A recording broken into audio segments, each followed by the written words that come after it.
بسم الله الرحمن الرحيم أحمده وأصلي على رسول الكريم أما بعد فأعوذ بالله من الشيطان الرجيم وفي السماء رزقكم وما توعدون رب اشرح لي صدري ويسر لي واحلل عقدة من لساني يفقهوا قولي آمين يا رب. I'm sure a lot of you have heard about the recent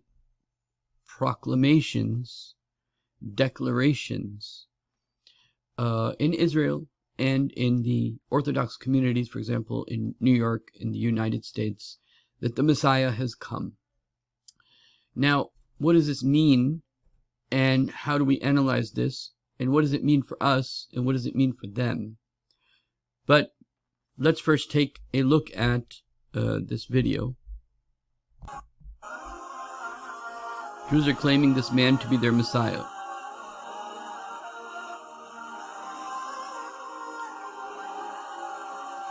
This young man over here. He has the entire Torah memorized.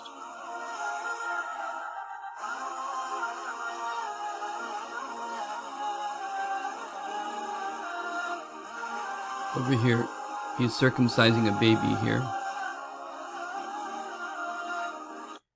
He's united many factions of the different groups, like the different ulama or the different rabbis, the differences they have. About 11% of the Israeli community follows him and honors him. As you'll see, a very large group of people do. Now let's continue, inshallah, from here.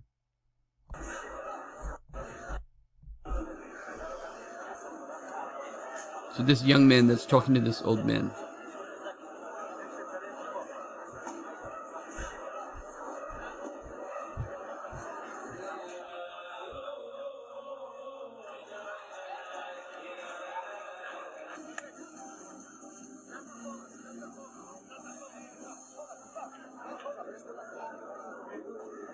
So you can see the type of crowd he has with him.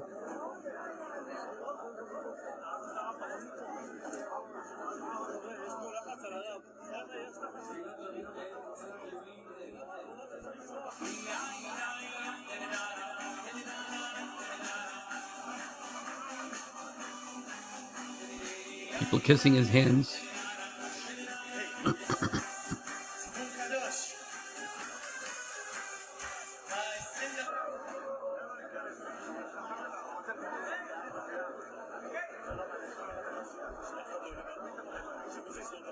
He's obviously very charismatic for the people that are around him.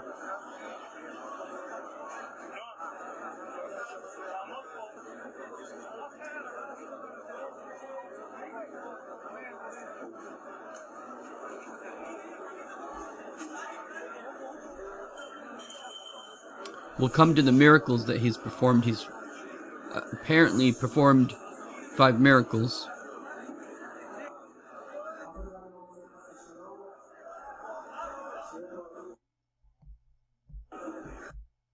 Okay, let's go to the next video. In Israel starts to rise up, look like in the Bible. And so it's very interesting when someone prominent in Israel starts to rise up and is actually accredited with miracles. Yes, this Yanuka Rav Shlomo Yehuda is actually accredited with performing at least 5 or 6 miracles that I'll get into here in just a moment. I'll do just a quick overview on this guy for anybody who hasn't heard of him. I learned of him through the channel Wallytron 101. Very grateful for him pointing this guy out because there's extremely strange coincidences surrounding this guy. A lot of characteristics that are similar to what the false prophet will have. So a quick overview on this guy is that he grew up as a Jewish person, obviously, but became extremely proficient in the Torah and the Talmud and all these different Jewish texts, which in itself is a supernatural sign and wonder, really, because it's said by the age of 15 that he was already proficient in the Talmud, which is like hundreds of books. So for like any human being to ever be proficient in that is shocking. They say that this guy's level of understanding in the Torah and the Talmud is only seen in like rarely in... Obviously they haven't met great Muslim scholars throughout generations. So that's what gives him the title the Yanuka. Somebody who is just proficient, profoundly proficient in the Torah and the Talmud and all the Jewish laws and texts and beliefs that they have.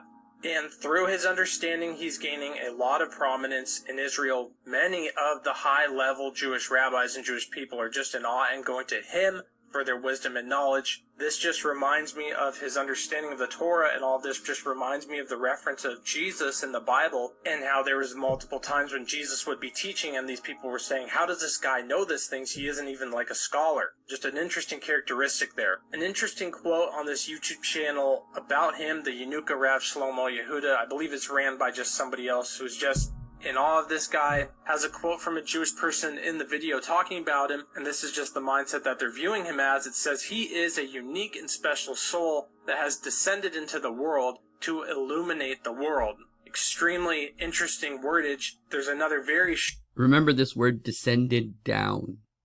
Okay? Descended down. Remember this word. Shocking quote here from the person who made this video about him. Then I'll get into the miracles that he's actually performed. First, they reference a verse from the book of Job that says, you will decree and it will be fulfilled. That's Job 22:28.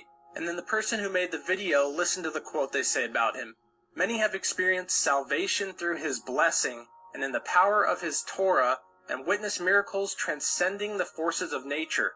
Now that's like so much sounds like he's talking about God, but that's actually what he's referencing to this Yenuka. So now I'll get into these miracles that he's performed, but first I need to point out something that needs to be referenced, that all of these miracles, and I'll leave the videos in the description where you can see what these people's wordage of the miracles are, word for word from their own mouth.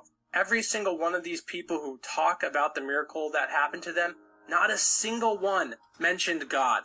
I believe in miracles and I believe God heals and does things, but every single person who I know who has been healed or touched by God always references Jesus or God, or this person prayed for me and God healed me and God touched me. Not a single person in these videos says that. All the glory is going to this Yenuka. So this first one is a video that says, in one moment I was walking again, an incredible miracle with the Yenuka.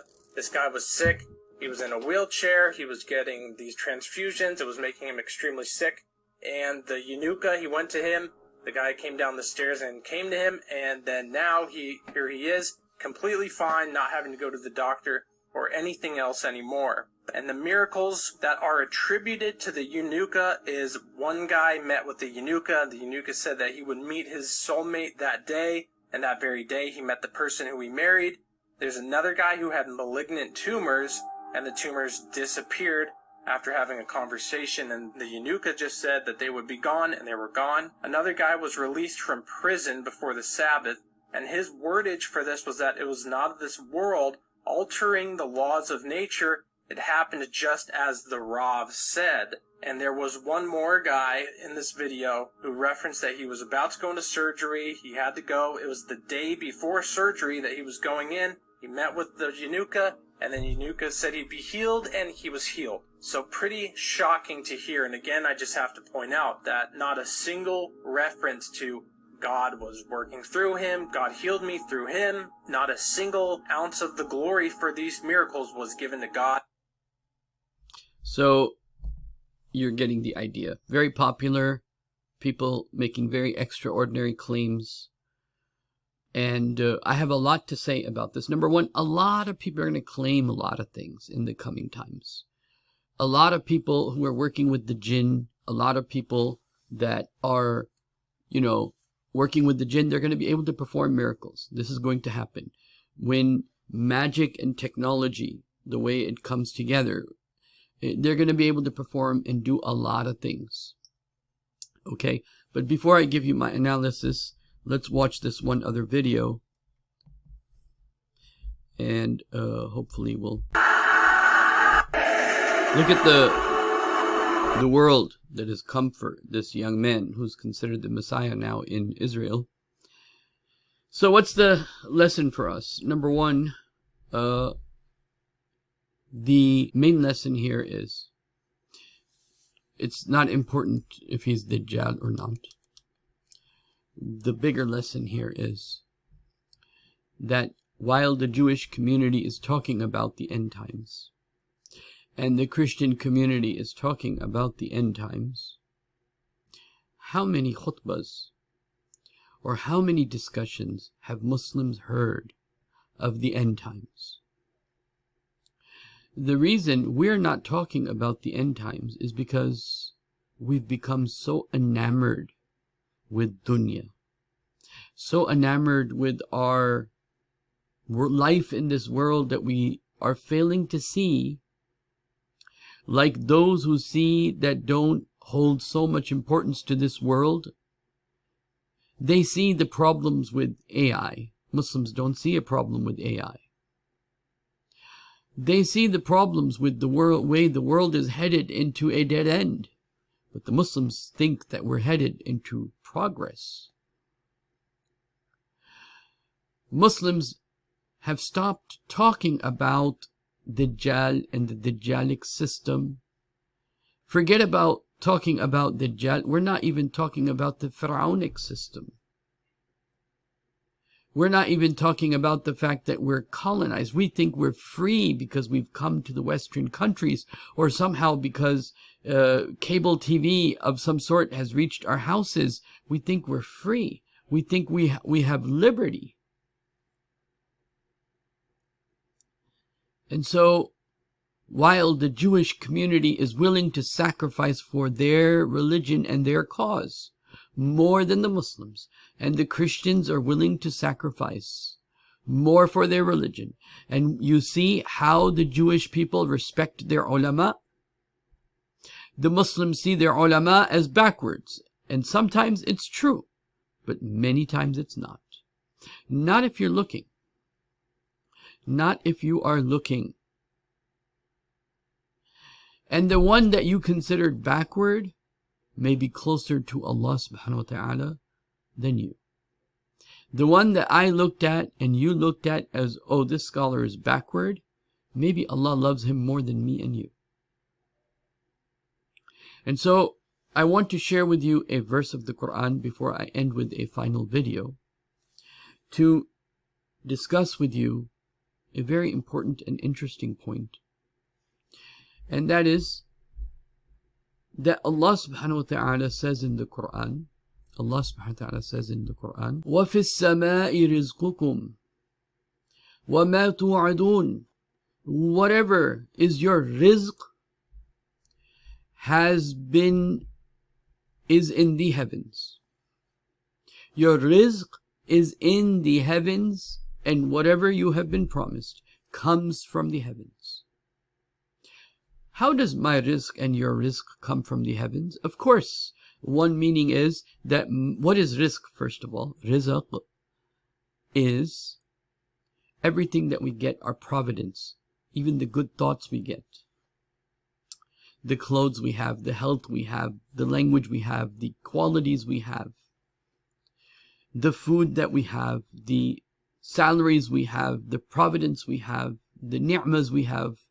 All of that is rizq. Your spiritual welfare is your rizq. Your learning of Quran is your rizq. The dollars you get or the paper money you get is your rizq. Everything Allah gives you is rizq.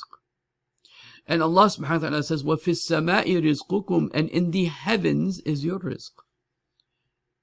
Meaning it's been already written in the heavens, in the tablet.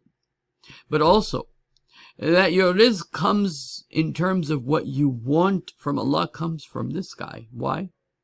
Everything comes from this sky. Your spiritual nourishment comes from the sky. Jibreel alayhi salatu wasalam came from the sky. Your physical nourishment comes from the sky. If there would be no rain, there would be no trees. If there would be no trees, there would be no animals. Because animals eat from the tree.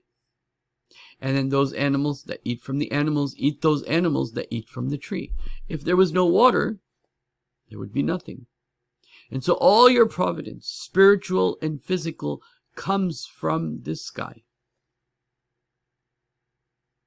And someone's rizq is in their voice. Someone's rizq comes from working with their hands. Al-Kasibu Habibullah, the one who works with his hands, he's the beloved of Allah. Someone's rizq comes because of the way his mind works. People appreciate what his mind or her mind produces. Someone's rizq comes from other ways. And so there's so many ways rizq is coming to us. And so Allah subhanahu wa ta'ala is telling us here, don't worry about your rizq. What is written for you will come for you. And to acknowledge that we are in the end of times, very little time is left. We have to make provisions. We have to make provisions for these end times. Those days have now come. And so living in dunya should be for akhirah. And living in this dunya should be for provisions of what is remaining and whatever is the mission that they're getting ready for that mission. I'm going to share that video with you just in a few minutes. But you won't be able to be part of this mission if you're thinking about your salaries and your jobs and your 401ks and your stock market and all that. وَفِي السَّمَاءِ رِزْقُكُمْ. Allah has put your rizq in the heavens. You know, Allah subhanahu wa ta'ala has put what you're going to get from the water. And it comes down, and if you take it directly from the fruits and the vegetables, it's going to come to you directly. And if you want to do it a different way, it's going to come to you indirectly. But what is written, and it will come, and nothing can stop it. وَمَا تُوعَدُونَ. And whatever you have been promised will come, is in the heavens. One of the things that we have been promised is the coming back of Isa alayhi salatu wassalam. وَمَا تُوعَدُونَ. And whatever you've been promised is in the heavens, and it will come to you. And it is promised to you. And one of the things that's promised to you at the spiritual level is the coming back of Isa alayhi salatu wassalam. And it is as true as the words me and you speak. Not the words me and you think, because we can have doubt. I am because I think I am, is contrary to what Allah subhanahu wa ta'ala says here. وَرَبِّ السَّمَاءِ وَالْأَرْضِ. And by the Rabb of the heavens and the earth. إِنَّهُ لَحَقٌّ. It is haqq. This word, this kalam of Allah is haqq.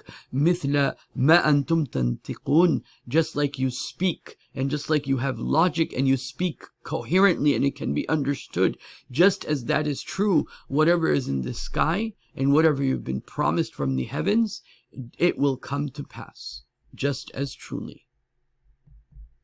So now, why am I saying this? I'm saying this, look at how this rabbi, that they consider their Messiah, that they consider their salvation, how they're respecting him. And look at how the Muslims are respecting their scholars.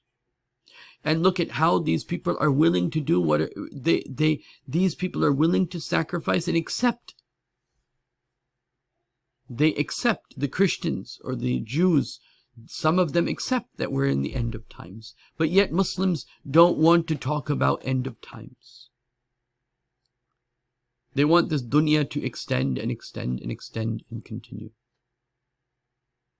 The most basic thing for every Muslim to know in this last phase of history is that we are in the end of times. And the others are preparing for it. And we refuse to talk about it. We refuse to prepare for it. We refuse to get ready for it. We refuse to meet like-minded people who want to get ready for it.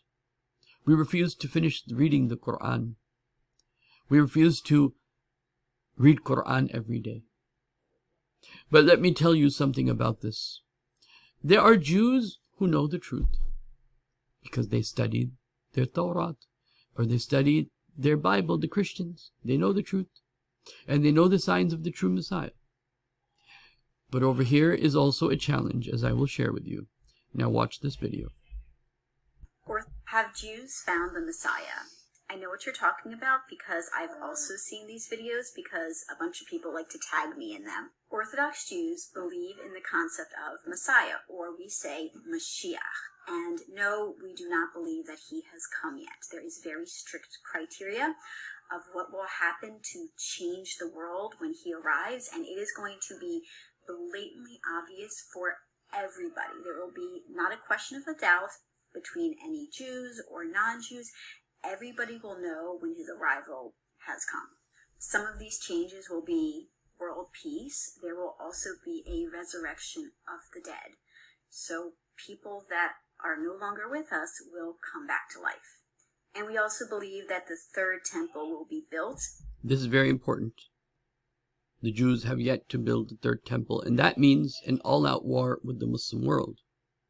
And by the way, the temple is not, the real location of the temple is not where Al-Aqsa Masjid is. This needs to be very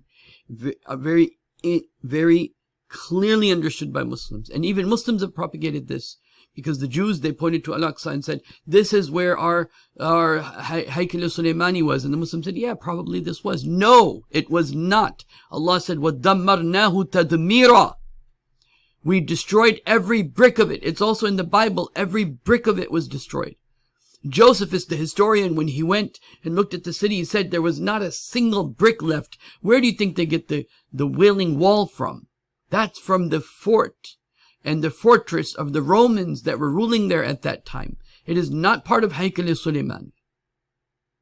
Al-Aqsa is not part of Haykal Sulaymani. And just as Omar bin Khattab did not pray in the church, fear of that they would take over it, how can Muhammad sallallahu alaihi wasallam pray in Haykal Sulaymani when Allah subhanahu wa ta'ala calls it Masjid al-Aqsa? That this would become a masjid. It was a prophecy that this place would be a place where Muslims will pray, and Muslims will not pray like thieves over someone else's land. This is a very important topic that I will elucidate on at another time. I already have videos on this in which I've shared some aspects, but one day I want to do a very long video, because the evidence that this is not the place of the temple of Suleiman is overwhelming. Just because a few magician rabbis said, oh, that is where the temple is, and the Muslims said, yeah, that's a sacred place, that's probably where it was. But no, it was not, because Allah said, وَدَمَّرْنَاهُ تَدْمِيرًا, and Allah subhanahu wa ta'ala calls it Masjid al-Aqsa. So, listening to this lady, let's go back. There'll be not a question of a doubt between any Jews or non-Jews. Everybody will know when his arrival has come. Some of these changes will be world peace. There will also be a resurrection of the dead. So people that are no longer with us will come back to life.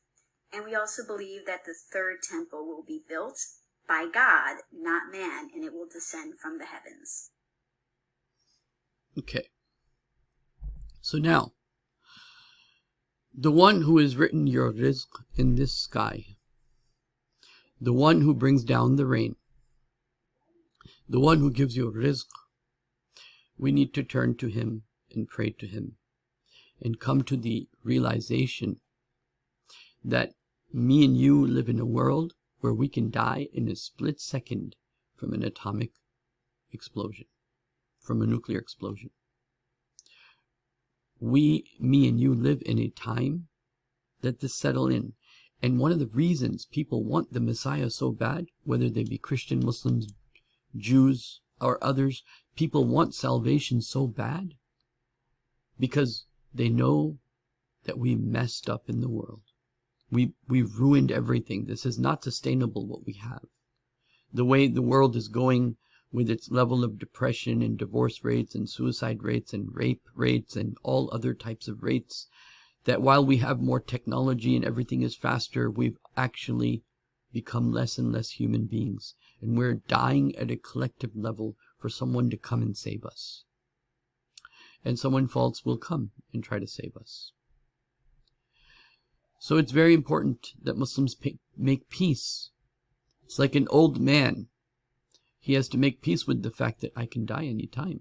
Now when you have white hair, you can go anytime. I mean, you can go anytime anyway. But now the white hair is a warning. Get ready.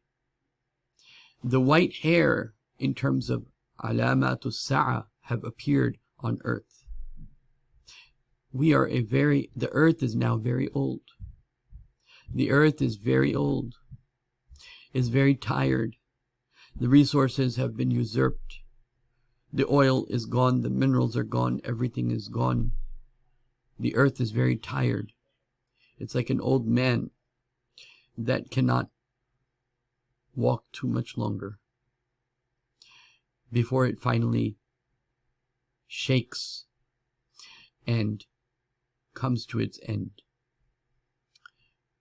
Let it sink in, inshallah, that we do live in the end times now. And so, please ask your khatib to talk about the end times. Please ask your khatib to talk about Dajjal. Please ask your khatib to talk about the fact that we need to prepare for the end times. أقول قولي هذا أستغفر الله لي ولكم ولسائر المسلمين والمسلمات. Okay, Assalamu alaikum wa rahmatullahi wa barakatuh.